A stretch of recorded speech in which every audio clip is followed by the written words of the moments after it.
Okay. Are we going? Yeah, we're going. All right. So today I have another Mego figure, and this is Justice League Ra's al Ghul, world's greatest Mego heroes. Ooh, look at that. So that's pretty neat. Got a nice piece of artwork there. I'm, I'm not sure who the artist is on that. I think it might be from the JLA comic. Uh, what was the name of that one? Tower of Babel. I think it might be from that one. Howard Porter, I think it was the artist. I could be mistaken. So again, no bio on the back of this one. We do have some credits. So first DC figure I've had in a while that had credits on it. It says consultant Dr. Mego, sculptors Igor Porok. Sorry if I'm pronouncing that incorrectly. And seamstress is Rachel Baker. So no bio for the character, just the bio of Marty Abrams, which I've read before. Says official limited edition action figure with original detailing quality. How about that? So the packaging is not too bad. You know, again, this sort of DC thing where it's like make the packaging the same color as the character, but at least they were able to, make it like a different shade of green and put that kind of starburst pattern behind it and make it look kind of interesting. So let's go ahead and open them up. Ra's al Ghul is probably one of Batman's greatest foes, and I first would have read this character in one of those old Blue Ribbon digests. They collected the storyline that was called Bat Murderer, in which Ra's al Ghul frames Batman for murdering his own daughter. Ra's al Ghul's own daughter, not Batman's own daughter. He didn't kill the Huntress. He killed Talia, supposedly. But of course, Batman didn't really kill Talia. He was framed for it. So, and then Ra's al Ghul framed him for Ra's al Ghul's own murder, which was actually a suicide, which actually wasn't a suicide. He faked his death. But that's neither here nor there. So doesn't seem to be any accessories for this guy. Just too bad, because I think a sword would have been a really good accessory for him. And there he is out of the package. Get a look at that head sculpt, which I think is a pretty good head sculpt. It looks a lot like Neil Adams' artwork from the comics, how he usually drew Ra's al Ghul. Uh, as far as the sculpt goes, that is.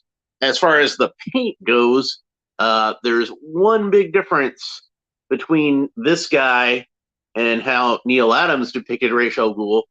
Or I guess I should say two big differences because it's those eyebrows. Yeah, like Ra's al Ghul is not supposed to have eyebrows, according to how Neil Adams draws it. So a lot of other artists forget that.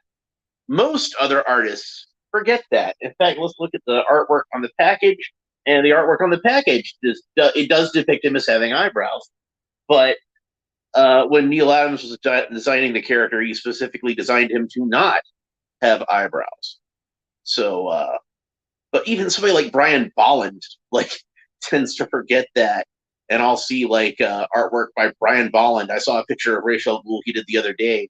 Gave him eyebrows. Alan Davis, he remembers. He draws them without the eyebrows, so that's nice. So I'm being very ginger with these joints. Those injected molded joints, they tend to get kind of sticky. And after the incident that I had with the Hatchet figure the other day, yeah, I'm going to be a little extra ginger. Interesting thing about this, it is on the newer body with the added articulation. My friend Mike Williams on Facebook had asked me about this earlier. So, Mike, if you watch this video, you'll see me talk a little bit about it. I'm going to take off his cape for now, just because that'll make him a little less awkward to move around. But it's a bandless body, no longer has any elastics in it, and you can move the arms up that far, so it's pretty high. And you can hear there's like a ratcheting sound because it does kind of ratchet a little bit.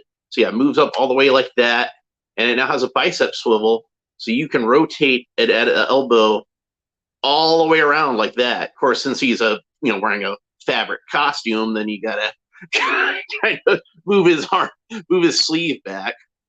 So without the cape, Raish's costume is fairly plain. He has a green dress shirt and some green dress pants.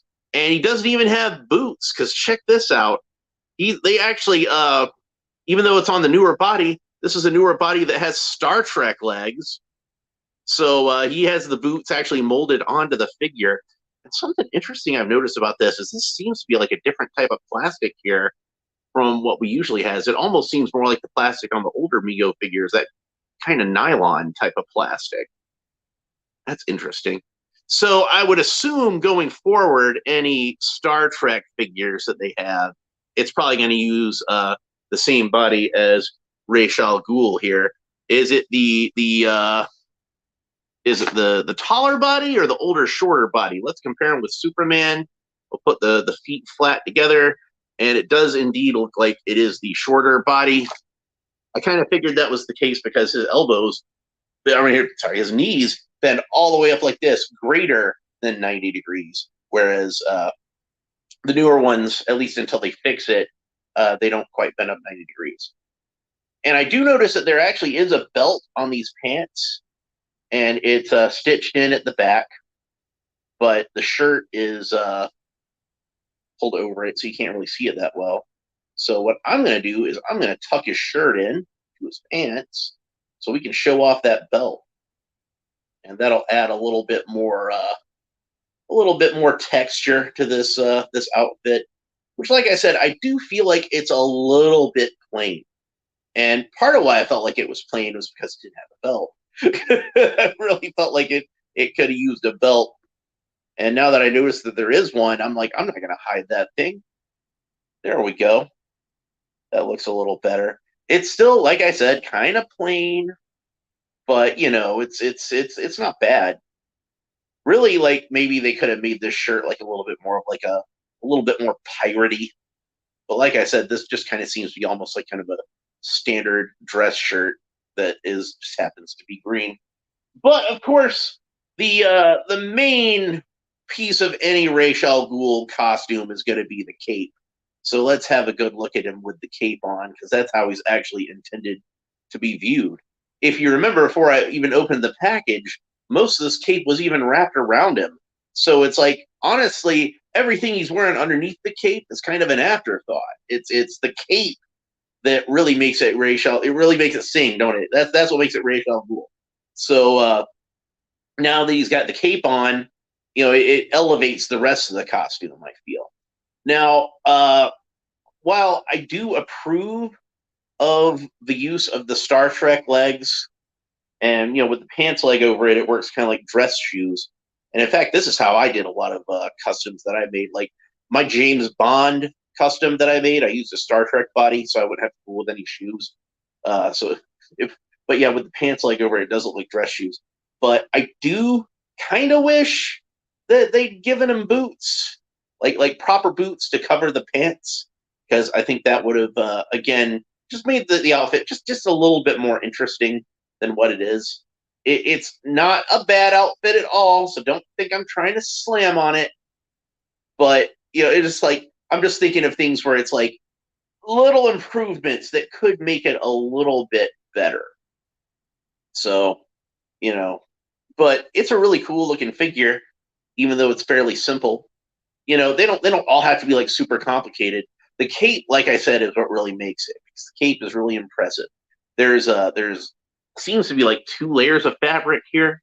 It looks like, not just 1 layer of fabric, and then it's got this yellow trim to it. Looks very much like the comic book, and then it's got this high collar, which this is how it was placed in the package. So I'm guessing this is how it's intended to be, with it kind of folded down like this. But even with it folded down, it kind of rides up on his shoulders and still gives it like that sort of high look to it. But if you really wanted to, you could fold up the collar of the cape in more of a Dracula-like configuration. And I think that looks really cool. So, depending on how you want to display them, I think either way works. Maybe if I turn it a little bit more, just a little bit down, not all the way down, just down enough so it kind of layers it out a bit. You know, there's all kinds of things you could do with this cape as far as playing around with it. But I'm going to fold it back down to the way it was before. So, but yeah, great head sculpt on this guy. Like I said, looks a lot like the way Neil Adams drew this guy in the comics. It very cool. Got the high cheekbones, kind of hawk-like nose, the receding hairline with the high widow's peak. So looks very cool. The head does seem to be a little bit undersized. Like if I compare him with his head with Superman again, like it does seem to be like just slightly undersized, which is odd to me because I'm used to if anything Mego heads being oversized. Like you can see like Thomas Wayne has much more of a melon than Ra's al Ghul. So, but yeah, I'm not complaining about that because, like I said, they tend to be a little oversized, the Mego heads. So maybe they just kind of overcorrected this time. But I think it still looks good. It looks like well proportioned to him, like when he has the cape on and everything. It just looks a little smaller than I'm used to Mego heads as being. So the one thing that I really wish they did differently here, and I know I've had some constructive criticisms and some nitpicks as far as this figure goes, but I'm actually really happy with it. But one thing that I really wish they had done differently is I wish they had given him a sword, because I think that would have just made this figure just absolutely perfect. Now, thankfully, I'm somebody who has like 3D printers. I can make my own swords. I don't really care. But if you were to buy this figure and you really wanted him to have a sword, I would suggest going to like the dollar store, and a lot of times they'll have like knockoff ninja type figures and things like that, and you might be able to find one with a sword that's the correct proportions for this guy. That was where I got a lot of my weapons from when I was doing custom Mego figures like years and years ago. I would go to the dollar store and try to find some stuff. And I know a lot of the times when I'll buy like cheap military vehicles for my GI Joe figures, and I get them at like TJ Maxx or Marshalls or Dollar General or someplace like that, they'll come with weapons that I feel like are way oversized for 3 3/4 inch figures that those are supposed to be, and but they fit fine with like 6-inch figures and even Mego figures a lot of the times. But yeah, if you can find like ninja figures, a lot of times it'll have swords that'll be about the right proportion. So anyway, I think that's pretty much it for this episode. Hope you enjoyed it. If you did, please like and subscribe and all the fun YouTube stuff down below. Let me know what you think about Ra's al Ghul, and we will talk to you next time. Bye.